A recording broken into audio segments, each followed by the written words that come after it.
जय श्री कृष्ण भक्तों। आपने बिल्कुल सही पूछा कि भगवान श्री कृष्ण की छठी क्यों मनाई जाती है और इस दिन कढ़ी का भोग क्यों लगाया जाता है।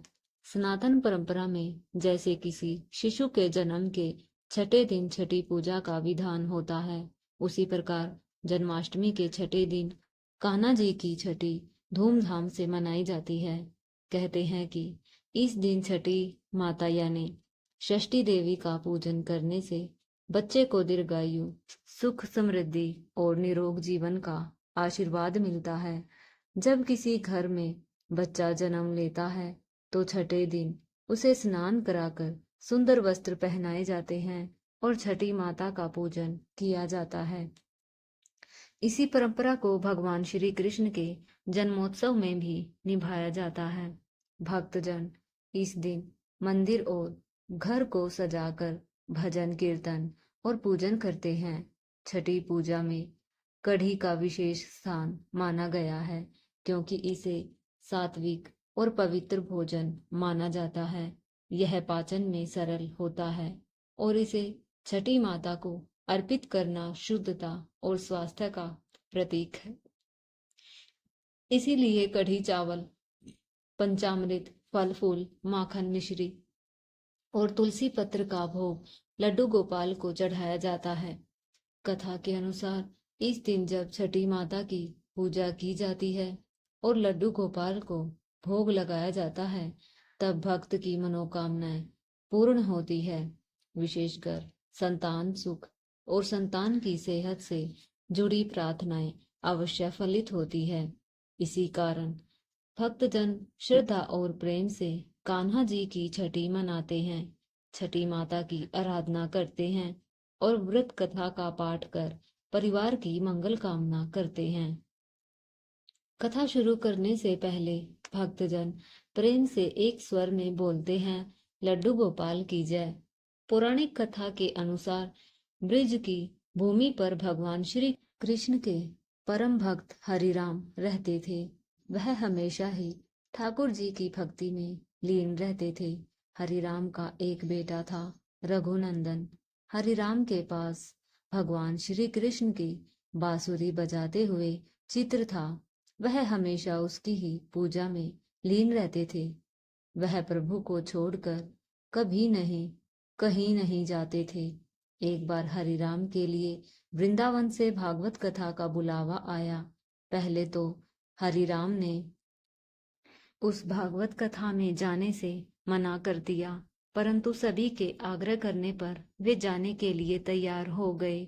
उन्होंने सोचा कि पहले वे भगवान श्री कृष्ण की पूजा करेंगे और इसके बाद ही वह भागवत कथा करने जाएंगे। इस तरह से उनका पूजा का नियम भी नहीं टूटेगा। हरिराम ने अपने पुत्र से कहा कि मैंने भगवान श्री कृष्ण का भोग तैयार कर दिया है, तुम बस ठाकुर जी को भोग लगा देना। इतना कहकर वह वृंदावन के लिए निकल पड़े। हरिराम के बेटे ने भोग की थाली ठाकुर जी के सामने रख दी और उनसे प्रार्थना करते हुए बोला, ठाकुर जी आइए भोग लगा लीजिए। रघुनंदन मन ही मन यह सोच रहा था कि ठाकुर जी आएंगे और मनुष्य की तरह अपने हाथों से खाएंगे। हरिराम के बेटे ने कई बार भगवान श्री कृष्ण से आकर भोजन करने के लिए कहा, लेकिन खाना उसी प्रकार से देखकर वह निराश हो गया और रोने लगा। उसने रोते रोते भगवान श्री कृष्ण से कहा कि आप भगवान आते क्यों नहीं हैं, आकर भोग लगाइए। उसकी पुकार सुनकर ठाकुर जी की एक बालक का रूप लेकर आ गए और भोजन करने के लिए बैठ गए। जिसके बाद रघुनंदन के चेहरे पर मुस्कुराहट आ गई। वृंदावन से भागवत करके जब हरिराम घर लौटा तो उसने बेटे से प्रसाद के बारे में पूछा। रघुनंदन ने अपने पिता से कहा कि ठाकुर जी ने सारा भोजन खा लिया। हरिराम ने सोचा कि अभी रघुनंदन नादान है, उसने ही सारा प्रसाद खा लिया होगा और डांट की वजह से झूठ बोल रहा है। अब हर रोज हरिराम भागवत कथा के लिए जाते और जब वह घर वापस आते तो देखते सारा प्रसाद खत्म हो जाता था। हरिराम को लगा कि अब उनका पुत्र कुछ ज्यादा ही झूठ बोलने लगा है। हरिराम ने एक दिन लड्डू बनाकर थाली में रख दिए और दूर छिपकर देखने लगे। रघुनंदन ने उस दिन भी रोज की ही भांति ठाकुर जी को आवाज लगाई और ठाकुर जी को फिर से एक बालक के वेश में हरिराम के बेटे के सामने आ गए। रघुनंदन ने ठाकुर जी से खाने के लिए कहा, जिसके बाद ठाकुर जी लड्डू खाने लगे। हरिराम जो दूर खड़ा इस घटना को देख रहा था, वह तुरंत ही आकर ठाकुर जी के चरणों में गिर पड़ा।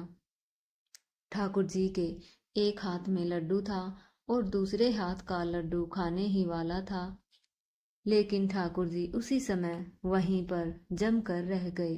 कहते हैं तभी से लड्डू गोपाल के इस रूप की पूजा की जाती है। भागवत पुराण में कहा गया है, जो भी भक्त भगवान श्री कृष्ण की छठी के दिन इस कथा का पाठ करता है या श्रवण करता है, उसकी सभी मनोकामनाएं पूर्ण होती हैं। अर्थात उससे भगवान श्री कृष्ण प्रसन्न होते हैं और श्रद्धालुओं की सारी मनोकामनाएं पूरी करते हैं। अब आइए श्रवण करते हैं श्री कृष्ण छठी व्रत की दूसरी कथा। भगवान श्री कृष्ण का जन्म कंस के कारागार में हुआ था। कंस ने भगवान श्री कृष्ण के माता पिता देवकी और वासुदेव को बंदी बना रखा था, ताकि वह उनकी सभी संतानों का वध कर सके। भाद्रपद माह के कृष्ण पक्ष की अष्टमी तिथि की आधी रात को तेज बारिश हो रही थी। मोह माया के प्रताप से कारागार के सभी पहरादार सो गए और वासुदेव ने कान्हा जी को रातों रात गोकुल में नंद के घर पहुंचा दिया।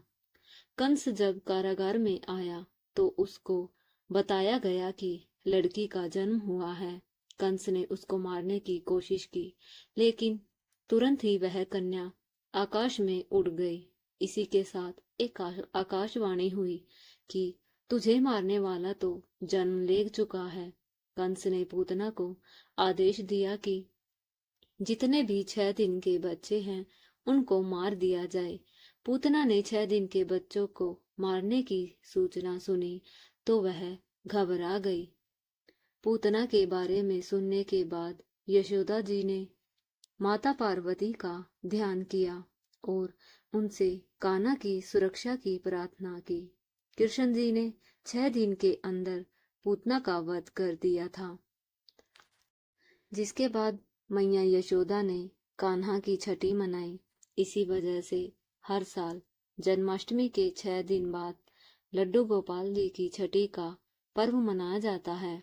धार्मिक मान्यता के अनुसार कृष्ण छठी के दिन यदि माताएं इस कथा को सुनती है या पढ़ती है तो इससे उसके संतान का स्वास्थ्य अच्छा रहता है, साथ ही लंबी उम्र का भी वरदान मिलता है। अब श्रवण करते हैं लड्डू गोपाल की अगली कथा। कमल किशोर सोने और हीरे के जवाहरात बनाने और बेचने का काम करता था। उसकी दुकान से बने हुए गहने दूर दूर तक मशहूर थे। लोग दूसरे शहर से भी कमल किशोर की दुकान से गहने लेने और बनवाने आते थे। वहां बड़ा कारोबार होने के बावजूद भी कमल किशोर बहुत ही शांत और सरल स्वभाव वाला व्यक्ति था। उसको इस माया का रंग नहीं चढ़ा था। एक दिन उसका कोई मित्र वृंदावन धाम से होकर वापस आ रहा था, तो उसने सोचा कि चलो थोड़ा सा प्रसाद अपने मित्र कमल किशोर को भी देता चलूं। उसकी दुकान पर जब वह पहुंचा तब एक कारीगर एक सोने और हीरे जड़ित बहुत सुंदर हार बनाकर कमल किशोर को देने के लिए आया था। कमल किशोर उस हार को देख ही रहा था कि उसका मित्र उसकी दुकान पर पहुंचा।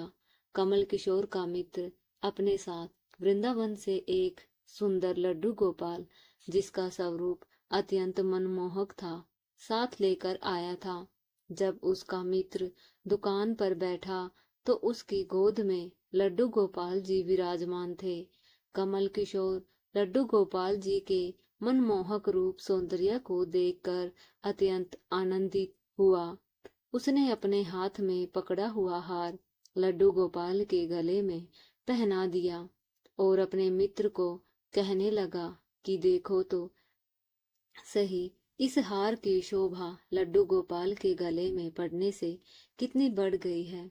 उसका मित्र और कमल किशोर आपस में बातें करने लगे।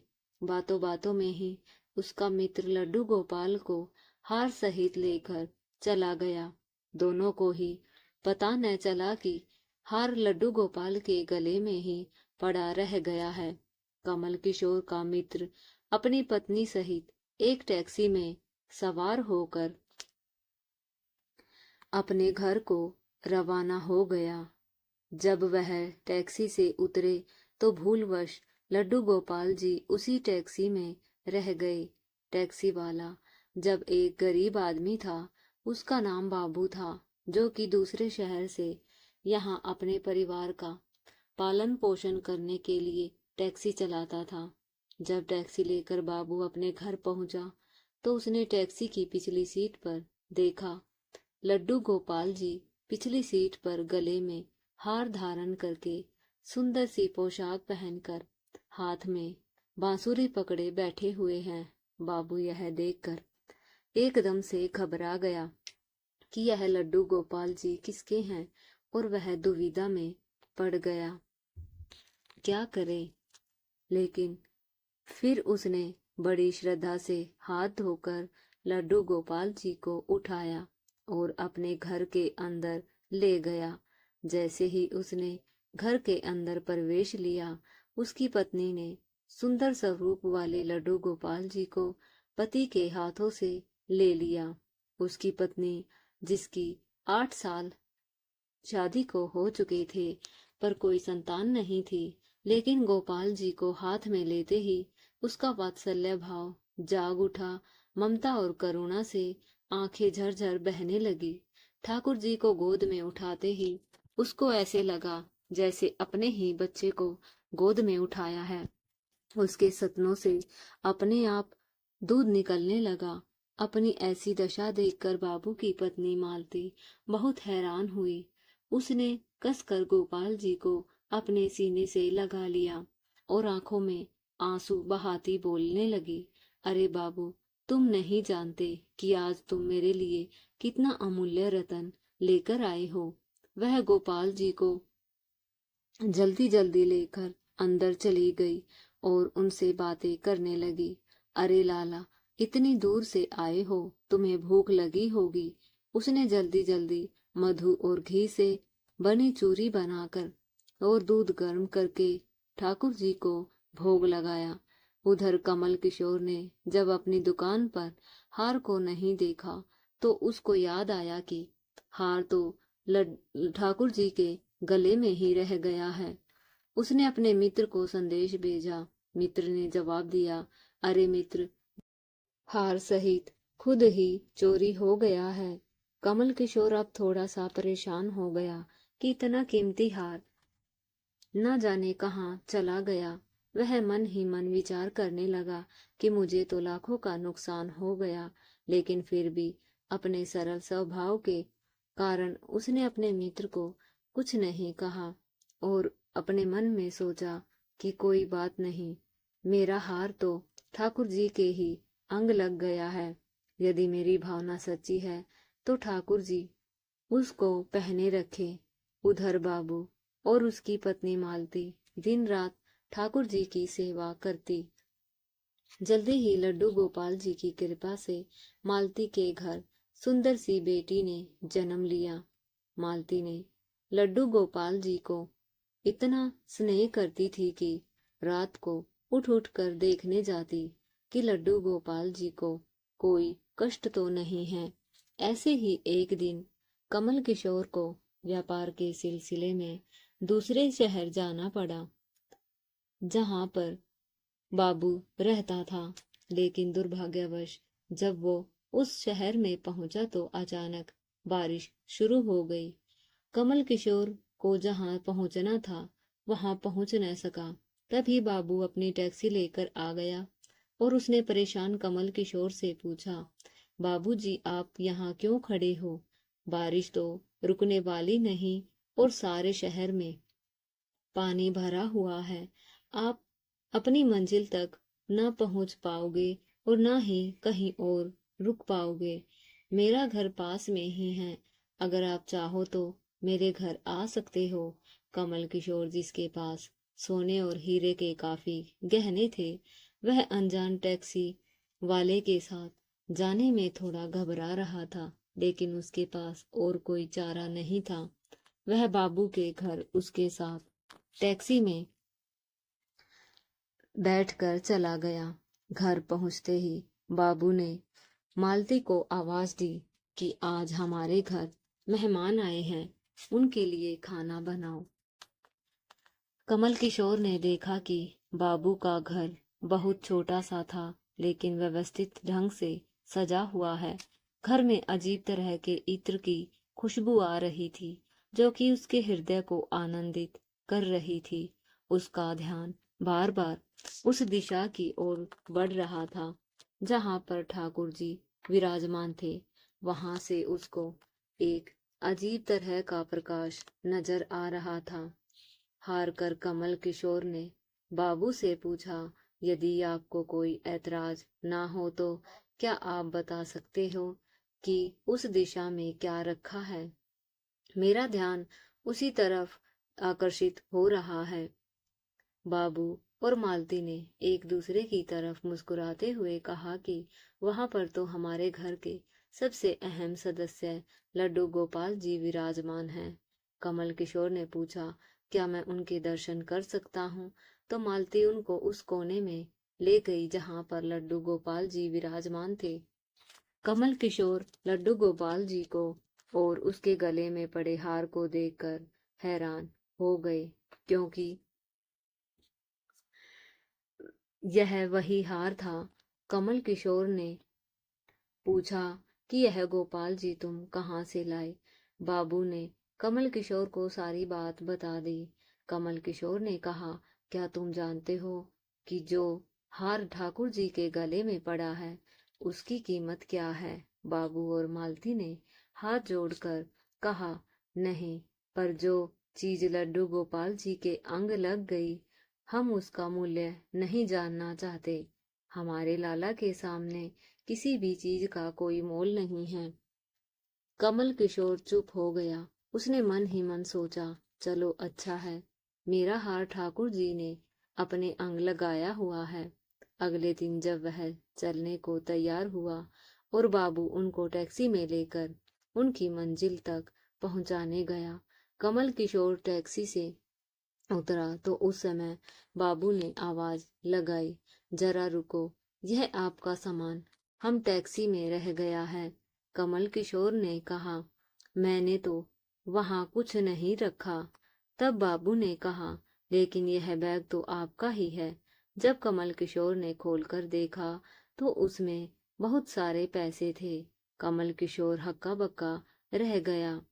यह उस हार की कीमत थी जो लड्डू गोपाल के गले में था।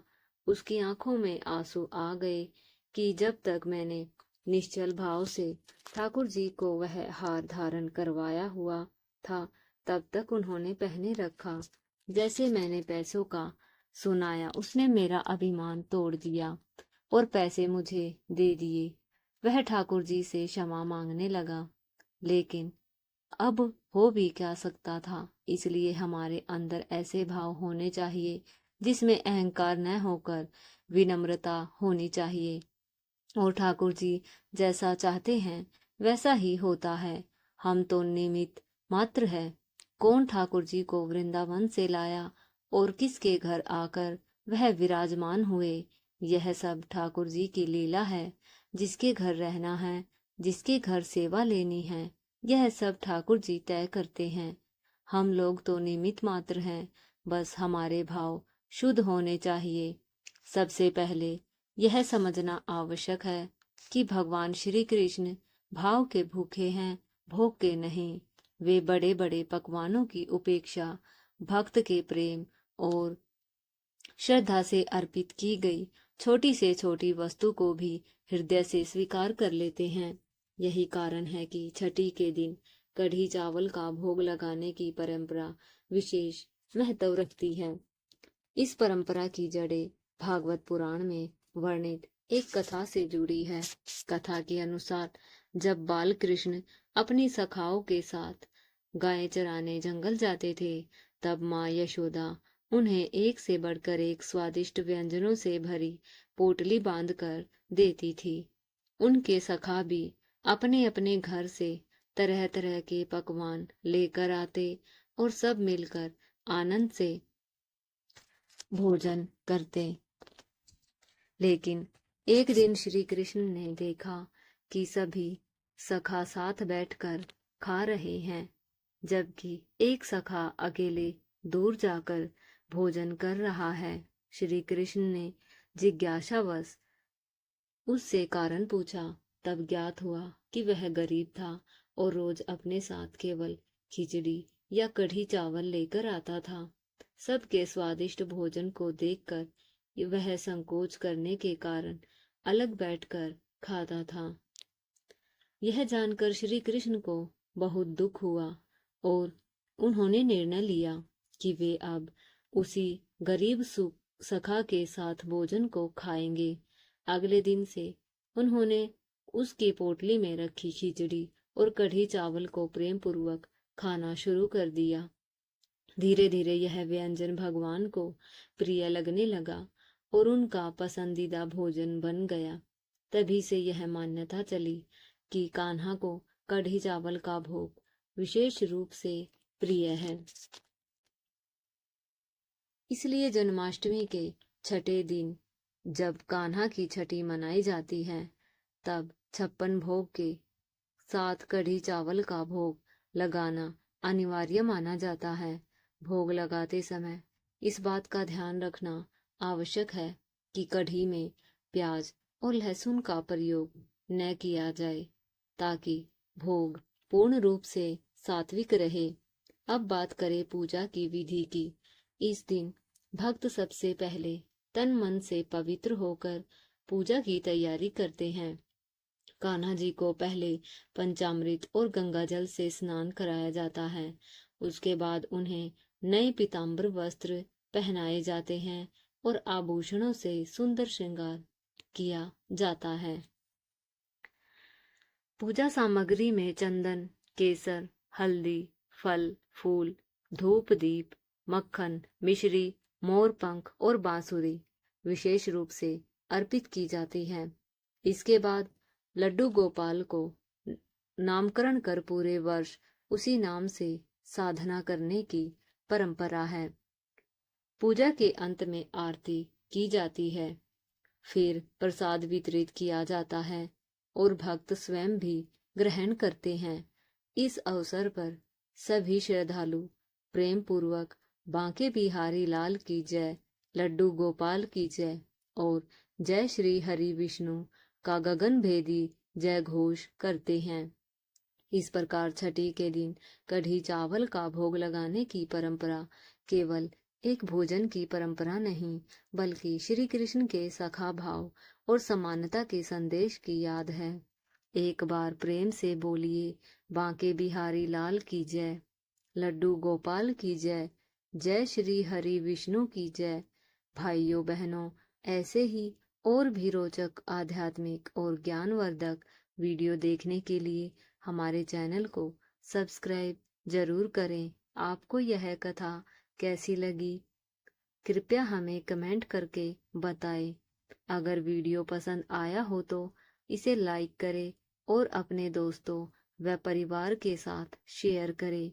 कमेंट बॉक्स में प्रेम से अवश्य लिखें, जय श्री कृष्ण। फिर मिलते हैं एक और नई और दिलचस्प कथा के साथ। धन्यवाद। जय श्री कृष्ण।